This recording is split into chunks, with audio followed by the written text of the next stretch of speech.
Thanks for tuning into Duckbricks. I'm Chris, and I just got back from Legoland, New York, and I'm here to tell you all about it. So Legoland, New York just very recently opened a couple of months ago. I was in town, so I figured why not go check it out with a friend. And if you've been to one Legoland, typically for the most part, you've basically seen them all. Sure, there's some regional differences. For example, the Legolands in Europe tend to focus on older themes like Aquazone, Bionicle, and Adventures, whereas the Legolands in the US tend to focus on some of the most modern themes, like the Legends of Chima ride. But anyways, even just setting all of those aside, it's pretty clear that all of the rides are basically just the same, just reskinned for different themes, whether older stuff or modern stuff. But of course, Legoland New York actually debuted with a very special ride, and that's kind of why I'm making this video. So if you know anything about theme parks or are interested in theme park rides, recently Disneyland debuted a ride called the Rise of the Resistance. This uses a new type of ride technology, which is completely trackless. It works via electromagnets moving cars along, and it gives you a much smoother and more interesting ride experience. It was one of their most popular rides. You actually cannot even line up for it. You have to sign up on a virtual queue right at the peak of when the park opens. It's incredibly popular. The ride's really good. It breaks down a ton, but it's a really fun ride. And I'm here to tell you, just forget Disney. You don't need to go to Disneyland. You don't need to get up at 5-6 a.m. to ride Rise of the Resistance, because Legoland New York's got the same thing, except there's no line. So what exactly am I talking about? Well, Legoland New York just debuted a new ride, which is basically shrinking you down and taking a look at the processes of inside a Lego factory. There is basically no precedent for this across any Legoland. I don't know what gods the Danes sacrificed to actually get this ride made, because this is a pretty technically advanced ride and it works really well. There's actually some pretty decent technology that goes into it, which you'll see along the ride video. So when you first walk into the ride, you'll see a large panel showcasing a timeline of some of the most important events in the LEGO Group's history. From its creation to the opening of the first Legoland to some of the most influential themes across the LEGO Group's run, this history covers basically everything, except Bionicle, which is sad. But anyways, moving on from the timeline, once you enter the rest of the line queue, you'll actually see a lot of really interesting stuff that they have set up. It seems like they discovered some sort of a warehouse filled of discontinued sets, because when I was walking in, I look over and I just see a stack of sets from the 2011 to 2014 era.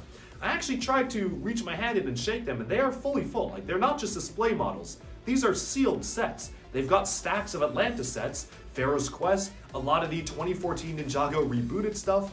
Inexplicably, they just have stacks of sealed sets. And this park just opened a couple of months ago, so they definitely just found these sitting in some sort of warehouse somewhere, figured they couldn't really sell them because they're so many years old, so they just threw them at Legoland New York as part of the display. And yes, I did ask if I could buy them, and the answer was a resounding no, as I expected. But moving on to the rest of the line queue here, you'll see a lot of pretty interesting things that's designed to actually make it look like some sort of an office space or storage space for LEGO factory employees, and you can even see miniature versions of the ride cars you're about to ride, which is actually pretty cool, so you can kind of see what's about to come. The line queue itself was actually pretty short, and that's honestly why I didn't get a chance to document every single thing about it, because you were just walking straight through. You could even see some much older stuff like some prototype Aquazone large-scale minifigure displays. I'm guessing those are on loan from some other Legoland, because they definitely didn't make that for Legoland New York. But once you get into the ride, you can see the loading dock right here.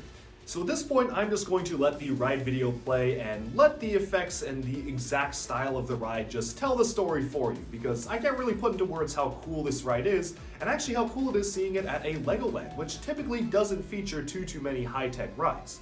Just fair warning though, the kids around us were kind of screaming their heads off, so you might want to turn the volume down a little bit. I've also tried to equalize that on my end, but there's a lot of shouting. You probably can't really hear the effects of the ride too well, but at least you can see what's going on. So let's hop on board the LEGO Factory adventure.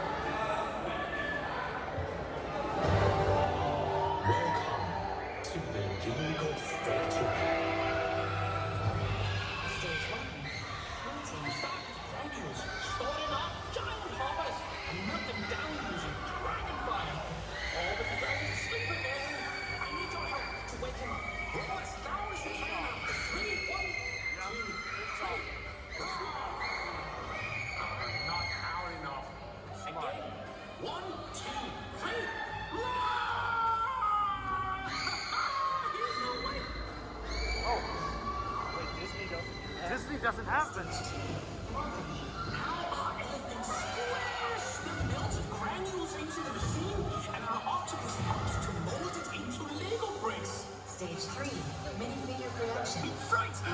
Now it's time to shrink you down and test the Lego-matic. Turn you into a Lego minifigure. Yes.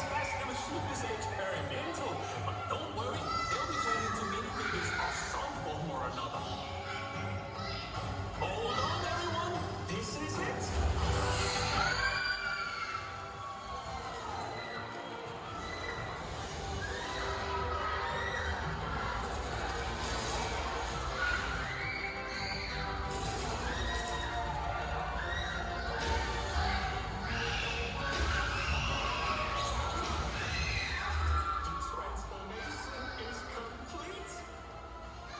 Stage 4, packaging.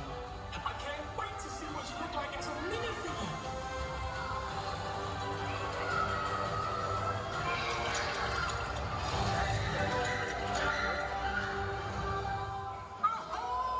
You look awesome! Move your arms. Come on, give yourself a wave and start close to the camera in 3, Whoa. 2, 1. This is actually cool. Stage 5, dispatch. It's time to get packaged up inside your box and transported to one of our excited customers.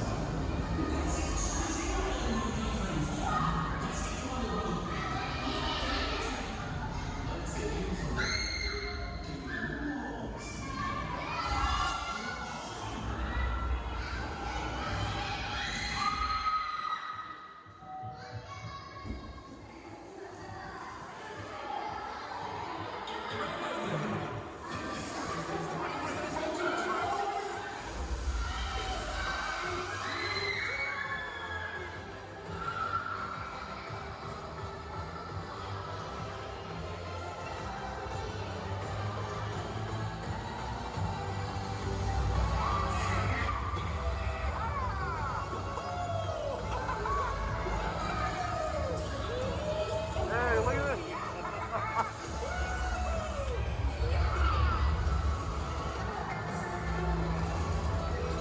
Look at you go!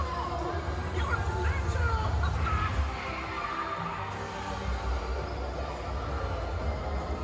These kids have got some awesome Lego sets.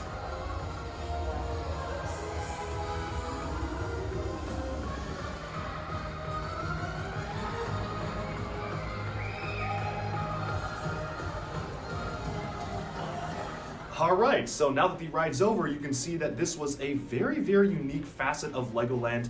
There's no other Legoland in the world that has a ride like this yet. I'm gonna guess the one they're opening in China probably would have something like this, but it's still really cool to see them actually upping their game in their ride technology business and actually making Legoland an attraction for people to enjoy the rides in and not just bring your kids to.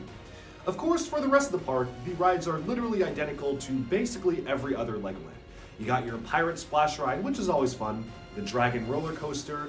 You've also got what once was the AquaZone Wave Splashers, but now that AquaZone isn't a thing anymore, it's just been rebranded for Pirates. Some of the city driving schools and the boat piloting ones as well, and just some standard stuff here and there.